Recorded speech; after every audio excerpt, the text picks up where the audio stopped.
What's up, Steelers fans? Welcome back to Around the Burgh. I'm your host, Mitchell Wolf, here with our Week 6 preview of the Steelers' Sunday Night Football game against the Seattle Seahawks. I'm joined by my co-host, Shane Kubis. Shane, how you doing tonight? Feeling good still after the win this week. Hoping we can keep it going, and I think we'll get into it obviously, but could be a really good matchup for at least the style of play that I think we need to use moving forward. Absolutely. So Steelers are obviously coming off a win that breaks their three-game losing streak. So back in the win column, which is great to see. And they're going to be getting a relatively depleted Seattle squad. But we'll get into that a little bit later. First, we'll talk about some of the news from the week. So the big one is that it seems that Juju Smith Schuster is going to be out for the rest of the season. He had a pretty big injury sustained when Kareem Jackson hit him in the shoulder. Seems like the surgery was successful, but he's probably gonna be out for a while. And watching the game, he was in a lot of pain, and that's pretty rare for Juju. So you kind of knew Yeah, that it was had to be pretty bad. yeah. Like when I initially saw it, I was a little bit worried it might have been like an actual like fracture in his arm somewhere or Hmm. something like that, just because the Yeah. way he got hit and the way he was reacting, like you said, you could tell he was in a ton of pain. Hmm. Um, I guess I'm glad that it is more of just like a shoulder thing that he can get surgery on and fixed up, but with him missing the whole season, it's going to be interesting to see what we do with him because theoretically his market might kind of be dry because of the lack of Hmm. production with Ben not being able to find him this year so far and him not playing anymore this year. Bring him back could be more feasible than it may have been before or make more sense. Yeah, that's definitely true. And like I tweeted this and said, you really just feel bad for him Yeah. because he did kind of bet on himself and bet on the Steelers, and he wasn't really rewarded super well through the No, first few games, not at most all. of which was Ben's fault. And, he didn't really get an opportunity in this game before he went down. So that just really sucks for him. Um, I'm not super concerned about how this affects the offense, though, just Yeah. because I think if anything, he was more of a decoy. So maybe that's a little concerning. But, you know, the problem was Ben wasn't really throwing good balls to him. No. And then some games he just wasn't really used that much. So, James Washington's going to step in. I know him and Claypool are a little dinged up, but bye weeks next week, so that'll be good for them to kind of get back to fully healthy. And then Deontay's obviously such a big part of this offense. Yeah. So yeah. Um, so we'll jump into the rest of the injury news. So as usual, Ben had off on Wednesday. Melvin Ingram and Trey Turner both had off for kind of a Veterans Day off. Claypool, Washington, and Carlos Davis were limited in practice along with Cam Hayward. I imagine so. Carlos Davis is still just kind of working his way back. Washington and Claypool were both dinged up last week. Yeah. Washington missed the game, and then Hayward, I imagine, kind of just a lighter day for a veteran player. Yeah, I feel like for the most part, I'm hoping a lot of the limited practice is more precautionary, I'm Hmm. sure. Especially for like Claypool, like Washington again, hopefully, especially with Juju being out, I'm sure he's going to play. Yeah. So the injury front obviously has been kind of an issue, especially along the defensive front, and it's Hmm. still the case. But I think we've shown that we've been able to weather that storm for the most part on defense. So I'm not too worried about it. Yeah. And then the good news is that Cam Sutton and Devin Bush were full Right. participants. So Hmm. Bush came out of the Broncos game, I think in the late third or early fourth, because he kind of Something like re-aggravated that. his groin Yeah. injury, and then Sutton was gone. But if they're both back to full participants, that's really good to see. Yeah. So that's You could awesome. tell we were missing Sutton in that game at the times once they got going at the end. Yeah. So Yeah, definitely. So that'll be great. Moving on from injury news. So the Steelers signed Anthony Miller to the practice squad, who was yeah. a decently high draft pick by the Chicago Bears a few years ago. Didn't really catch on there. Signed with the Texans this year. Didn't really do much there.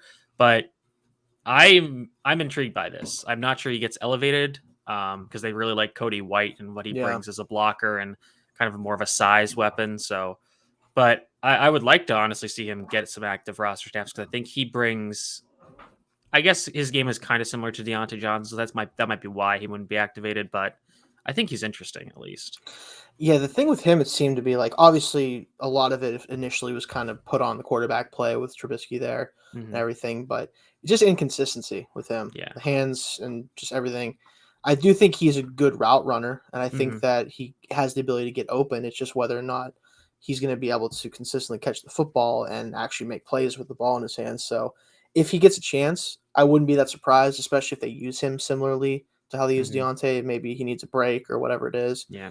or worst case scenario, an injury. He might be able to fill that void at least from a schematic standpoint. So Yeah, or even they could kind of maybe use him in that Ray McLeod role where he, Right. in terms of offensively, not special teams, where he's Right. kind Yeah. of Yeah. the motion guy. Get him on some bubble screens. Because he's decently elusive after the catch. But Yeah. yeah, I definitely agree with you about the route running. Extremely productive player in college, but just hasn't been able to translate that to the pros. So we'll kind of just get to a more general esoteric topic before getting into the actual game preview. So we've obviously talked a ton about this offensive line, and they're Yeah. getting better every week, as we said. But Yes. I think that this was this was a good game for them across the board as run blockers and pass blockers. Ben only got sacked once, and Dan Moore allowed that, and I think he kind of just got beat on that play, but that'll Yeah. happen. And some of the errors are just like the mental errors in terms of like penalties. Like we got on Chooks for having 2 false starts, but Von Miller didn't have a sack, and I don't think he Yeah. really pressured Ben at all. He And actually showed up for of all games that for him to show up. Right. It's weird for it to be against a guy like I mean, Vaughn. so the other time they played, where I think he kind of spot started, like he held Vaughn to, I think, 1 sack and only 2 tackles a few years ago. So like I don't know what the key to victory against I guess. Von Miller Yeah. or something. I guess it's probably just because he's such an athletic and good mover, like that Yeah. he can kind of take away that part of Some Von of the Miller's game. explosiveness that. Yeah. Because Miller Exactly. has such a good get off. That's his biggest thing for sure. Right. So. So I think we'll get into it later, but I think this is another decent matchup for this offensive line and where they can take another step forward. So I'm excited to see that. Although, and there's a possibility, I don't think it'll happen this week, but Zach Banner is kind of inching closer to Yeah, playing, he's which is hanging good. around trying to get back. So I feel like if you're a core four, right, like the performance that he had this past week, if he can take that confidence that I'm sure he's feeling about doing that to Miller again and try to translate it into being at least more consistent, Mhm. he has a chance to hang on to that job even with Banner coming back, especially if he can be a good enough run blocker. Because we saw even this week, like he had a really nice block that walled off the defender on that one, I think 20-ish yard run that Najee had. The So one where they motioned more over and he yeah, was the tight end, they went unbalanced. Yeah, yeah. that was a good So play. just seeing something like that from them, like he doesn't have to be this road grader as a run blocker. He just Mhm. has to actually give Najee time and space to move without getting hit in the backfield. So that's the thing Banner would most likely be brought in to change is that run blocking more than anything else. Because I don't really think they're expecting him to be this all world pass blocker, but so we'll see what happens with that. Yeah, and I definitely agree with you. And I think that especially with Banner like not being fully healthy yet, and Right. I'm not sure exactly. Knee injuries are always weird, and they're obviously all different for every kind of person. But for a guy that already had kind of concerns about his ability to move in pass protection, Yeah. adding that on is not the best thing. Yeah, it might be a while before we see him just from that. Even if a core four doesn't play well, they might wait to make sure that he's actually at full capacity to bother putting him in. Yeah, absolutely. So, Okay, so we're gonna get into the actual Seahawks preview now. So as we were talking about preview in the pre-show of tonight, I think for a few years now, the Seahawks have really just been kind of a collection of random players that have been elevated by some elite talent. So Russell yeah. Wilson, Bobby Wagner, who are Hall of Fame players, Mm-hmm. DK Metcalf, and Tyler Lockett, who are among the best wide receiver duos in the league, and Jamal Adams, who's a limited player, and Quandre Diggs, who's a solid free safety. Yeah, solid So, safety. Yeah. but other than that, not a lot to write home about. It's just been a very top heavy roster, like you said, for a while now. I mean, pretty much since the end of the Legion of Boom days, where they Mhm. had that consistent, defensive presence all the time, and Yeah. Wilson was more of a complementary piece. And I feel like sometimes he gets a bad rap for not being able to get back to that level of play since that Hmm. happened. But it's just so hard to carry a roster that is so weirdly constructed. Yeah. Like he has talent on his team, but it's weirdly constructed in a way where, yeah, he has Lockett and he has Metcalf now, but outside of them, like no, there really isn't anybody that you go, wow, I can't guard him or I can't stop him. Like, Yeah. Yeah. And I think that, like I said, I think Wilson has kind of been able to help them punch above their weight class in terms yeah, of exactly. and I think that's going to be the problem for them moving forward, obviously, because Russell Wilson has this pretty significant hand injury where there's a tendon that's messed up. So he's going to miss, I think, most of the season, if not all of it. Yeah, I think they said minimum of like at 8 least weeks a month or 6 weeks, something yeah, like it's that. a And while. that's It's a best case while. scenario though. Yeah, Yeah. that's the best case scenario. So that's not good for them. I mean, they do Gino Smith, who's been around this league for a while, and he played decently well in a few drives in the Thursday night game last week, and he's had a long week to prepare, obviously. But it's Gino Smith. Yeah, he doesn't exactly inspire confidence, most like, at least not among anybody not with the Seahawks. But he has been there a while. For what that's worth, he's going to know the system. Most likely, he's going to be very confident. You could see he was very confident making checks at the line and doing everything in the short time he had in the Rams game. So he at least brings stability for them because they know what they're going to get from him. He's been there, but it just, like you said, Wilson's been pretty much carrying this offense for a lot of the last 4 or 5 years, and without his particular set of skills, not to say Liam Neeson, but not to bring up Liam Neeson or anything, but without that part of the game for them on offense, I just don't know what it's going to look like in a full game. And the way you were describing Geno Smith as a player, it gave me this image or analogy, and basically is that Geno Smith is Jameis Winston on Ambien. I hate that I know exactly. I can it's exactly what. Yeah, it makes a total sense because he has the talent to make some really good throws, and he can definitely do that. And he's not a running threat, but he can move decently well. And then there are just times where he'll just make really questionable decisions. You're like, what is Gino doing? And now he's a little older, so that's kind of gone away. But I still think that that's a pretty apt comparison. But yeah, I think that I think the other issue with the Seahawks is that, I think that we've said they punch with a weight class, and I think part of the thing is that they could have punched even higher. But Pete Carroll is a good motivator, but kind of a up and down coach, I would say. Like, there's a lot of people, especially in like Seahawks Twitter, that have really questioned the way he's, one, built this team, and two, the way he kind of strategizes and calls the game in terms of running the ball, passing the ball, and effectively using his players in the best way possible. And I think it's totally fair because, we had the whole let Russ cook movement the first half of last year, and then obviously things kind of fell, the wheels kind of came off at the second half of the year. And I think that the problem is you could put a little bit of the blame on Russell Wilson if you want to, but I think it's mostly just him making do with what he's always done. He doesn't play quarterback in the way that anyone else plays quarterback, right? Like he other than the fact that like guys like Lamar and Murray are obviously spectacular and they're these great runners and running threats, but like Wilson is a different type of mobile threat where he's gonna, instead of it being necessarily a rushing threat most of the time, he's just so hard to contain in the pocket, and he almost does it on purpose. Like, even if he doesn't have to, he knows that if he can get outside the pocket and make guys have to follow him and plan for what he could do next, it opens up things down the field. And that's when you see those deep shots to Lockett where he just rainbows it down the field, and you see those plays. And it's hard, I think, for them to commit to like a full-on passing game in the way that some teams have the 40, 45 passes, because he doesn't go through, like he can go through his reads, but he doesn't do it in the same way that other guys do, where he's sitting in the pocket and just dissecting guys. Yeah.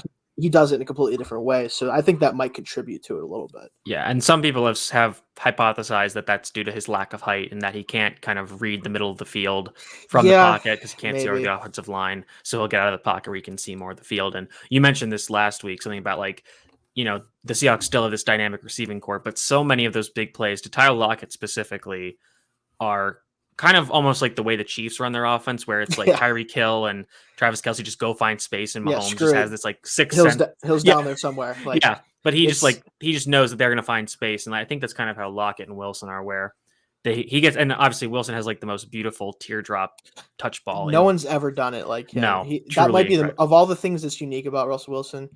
That might be the most unique thing, is no one has ever had that beautiful like drop it in the bucket throw.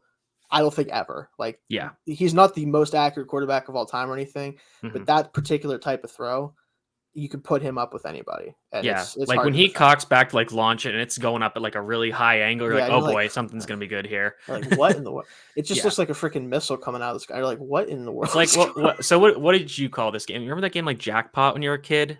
Oh, everybody has a different name, or like I think it was called like 500 or something. Yeah, we called it Jackpot. Yeah. Okay, because like that's like a regional thing where like different places call it like different. It's always different. Yeah. Okay, yeah. All right, but you know what I'm talking about. But anyway, so I think that in terms of how the Steelers played last week on defense, I think it'll be similar this week in terms of, and this was the thing that Schler said that we both really thought was poignant, was that the Steelers are going to clog the box, 8 men in the box, and force Gino Smith to beat them one-on-one on the outside. With granted, he's got better receivers, or Gino Smith has better receivers this week.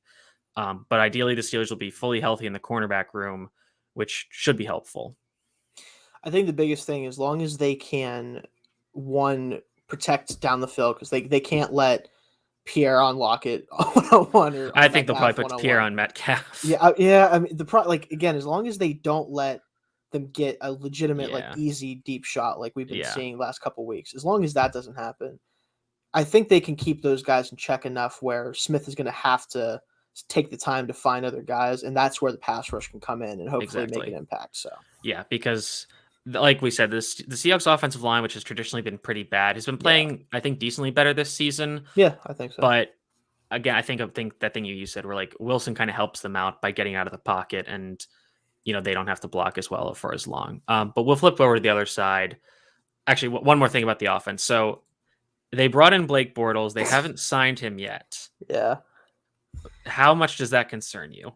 Honestly, I wish it didn't, but I mean, we know what Blake Bortles does against the Steelers, so you never know. I mean, if he is the backup for this game and Gino goes down, he could Boat could come back in here and do something. Probably not. They have not signed him, but I'm kind of surprised because I think they would just. I guess they have Jake Luton on their practice squad who the Steelers played last year, and I guess he would be the quote scout team for Ben.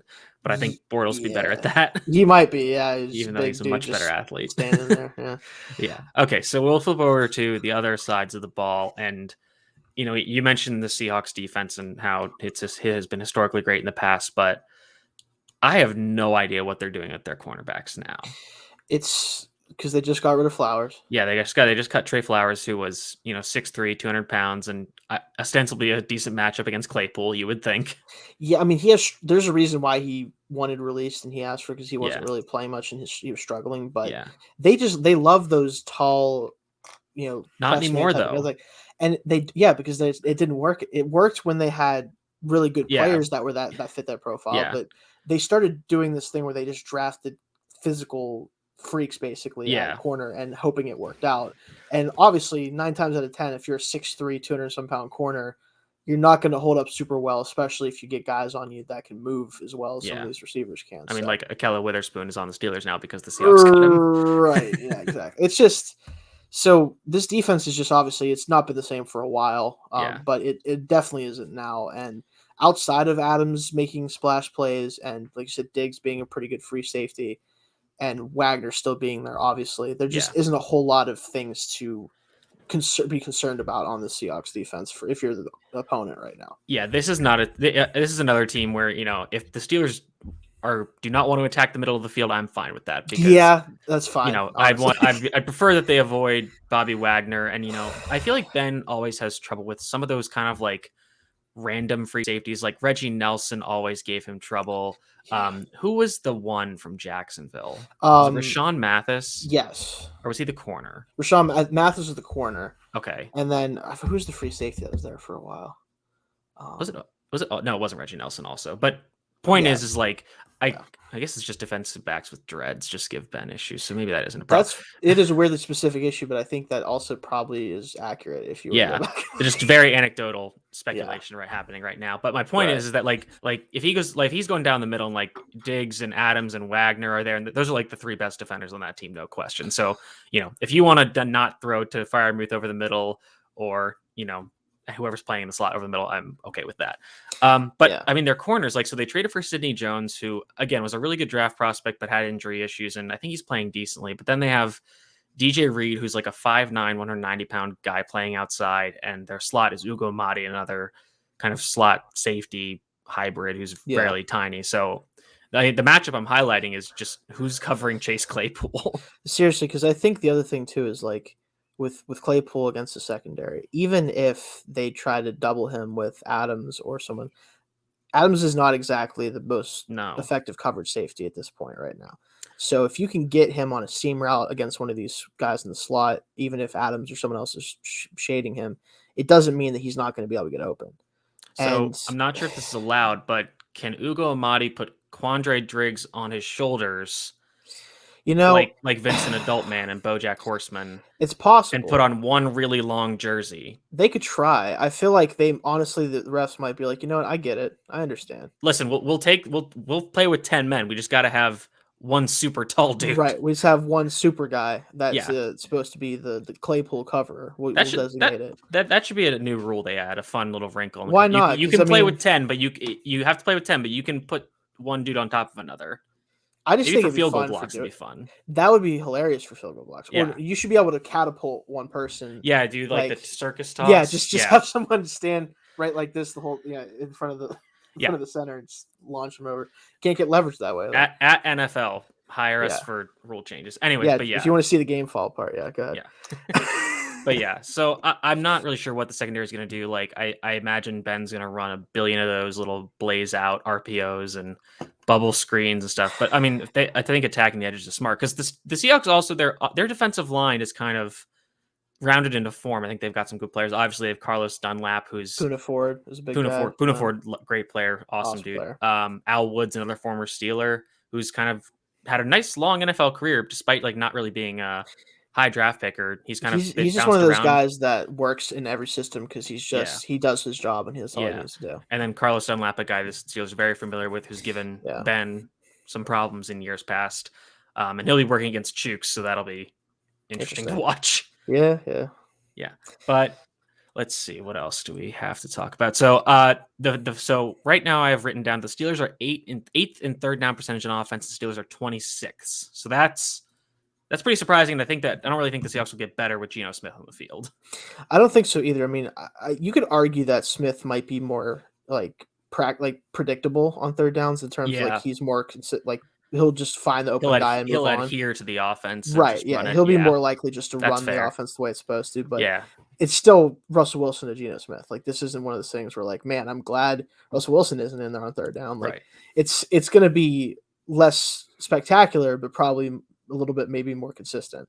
Yeah. And if you're for me, if you're the Steelers, the thing you have to focus on with Smith is just you have to make him uncomfortable, right? Because he hasn't played snaps in however long outside of the Rams game. This is not a guy he's an experienced guy, but he hasn't been playing games in a long time, realistically. And if you can get him rattled and get him to start forcing things, that's how you're going to get those turnovers that we've been looking for on defense and try to make this game a lot easier to deal with and not hopefully have it come down to the wire like last week. Yeah, for sure. And so the inverse of that, which this is another kind of surprising rate, is that the Seahawks are actually better than the Steelers in terms of their ability to get the offense off the field on third down. So the Seahawks are allowing a 36.9% conversion rate on third down, whereas the Steelers are about 40%. The Seahawks are ranked, let me see, they're the 12th lowest, the Steelers are 15th. So both are pretty decent, but Seahawks just a little bit better. So with the Steelers offense, kind of improving, but still, questionable, that's something that's kind of concerning for me. I think honestly, and I know we'll talk about it more a little bit probably, but all I think we need to do on offense is one, like you said, as much as we've been maligning it lately, probably stay away from the middle of the field unless there's something clearly just wide open, and run the football.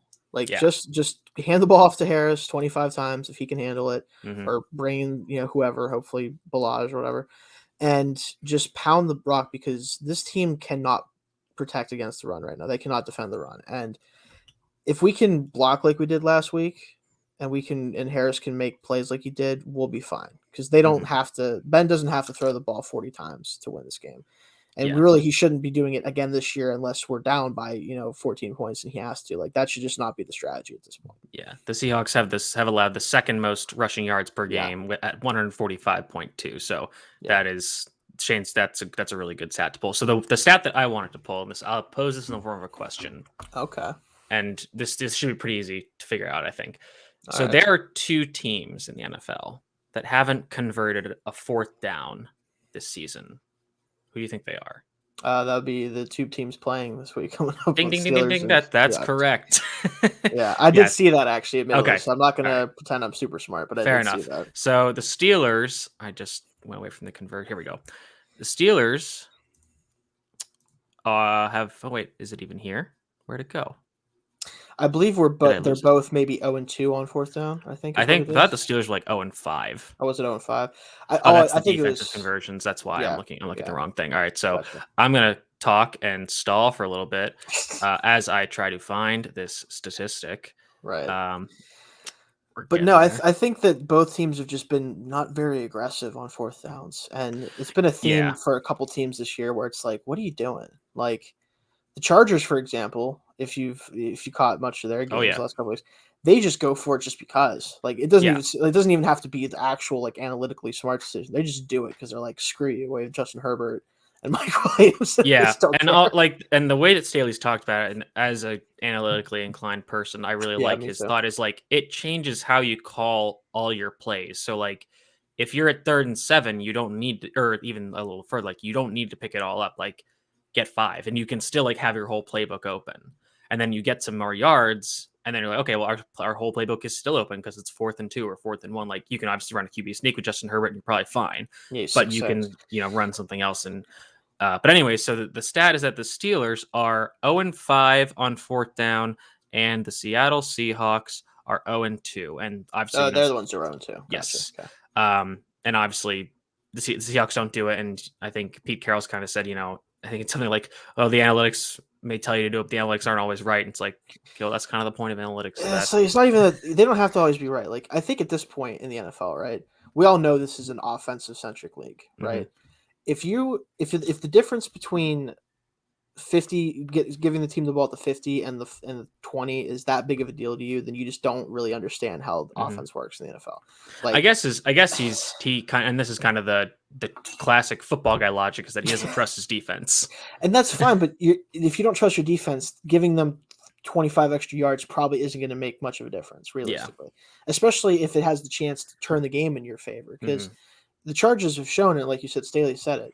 If you know, okay, if we get to 4th and 4 or 3 or whatever, we're gonna go for it. Like if Hmm. you have that mentality, one, your offense is more aggressive and they're more confident in the fact like our coach is saying, hey, we can go for it in these Hmm. situations.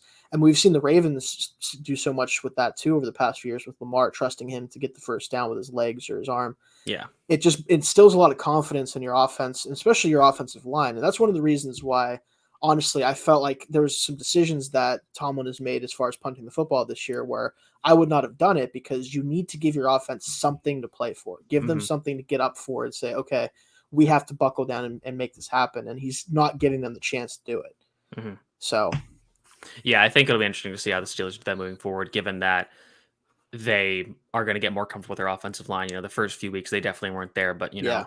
if they came to that situation against maybe the Broncos or in the coming weeks after the bye, it could be interesting to see if Tomlin's strategy changes. But Yeah. before we get into our predictions, we're going to highlight some matchups. So Shane, give me one matchup that you are either that you'll be watching closely because you're concerned about how the Steelers fare in it.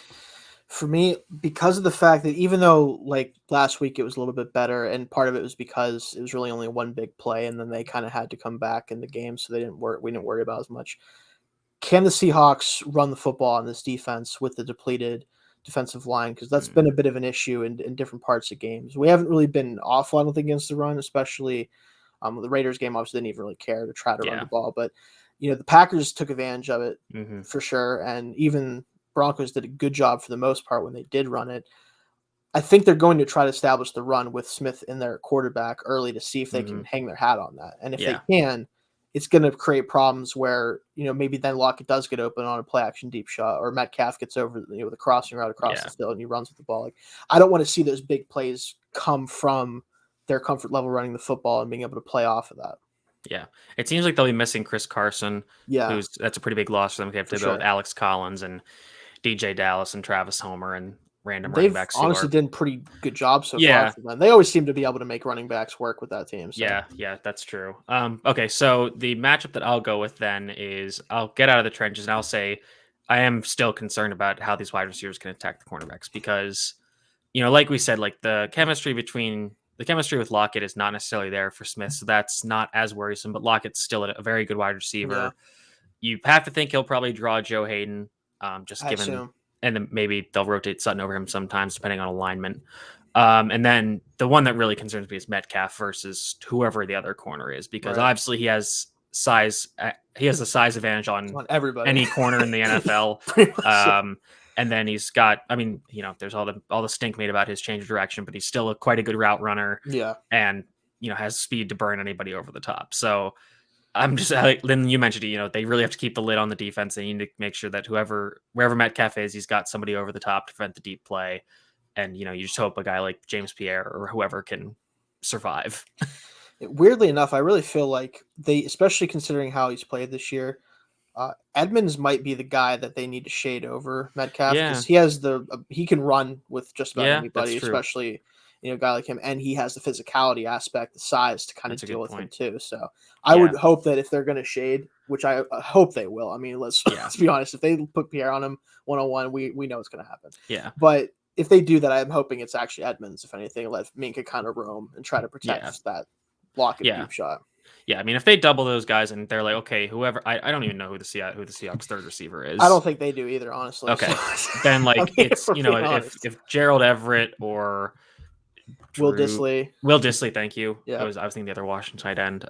If they're gonna beat the linebackers or whoever the other safety is in 1-on-1, so be it. Okay, we'll take that. That's fine. Yeah, that's fine. Okay, so then I'll hit a matchup that I like on the other for this one, and the one I really like is TJ Watt over whoever's gonna start at right tackle. We mentioned Claypool versus their corners, but I think we talked about that enough. But I think it's Brandon Shell, who's apparently been okay so far this season, but I mean, TJ Watt's one of the best, if not the best edge defender in the NFL. So I think that this could be a kind of a get right game for TJ, if you will. It's going to be a Sunday night game. He performs pretty well in primetime games.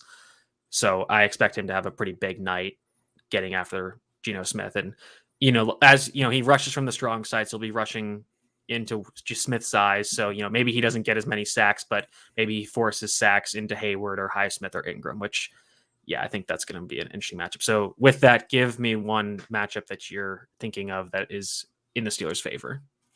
I think just the general run game with Harris versus their defense right now, because like you said, they just cannot stop the run. And even with Wagner in there, which you'd think he'd be able to try to shore some of that up. Yeah. You can tell even with him, they just don't really have it set up to stop the run, even against an offensive line that's still growing.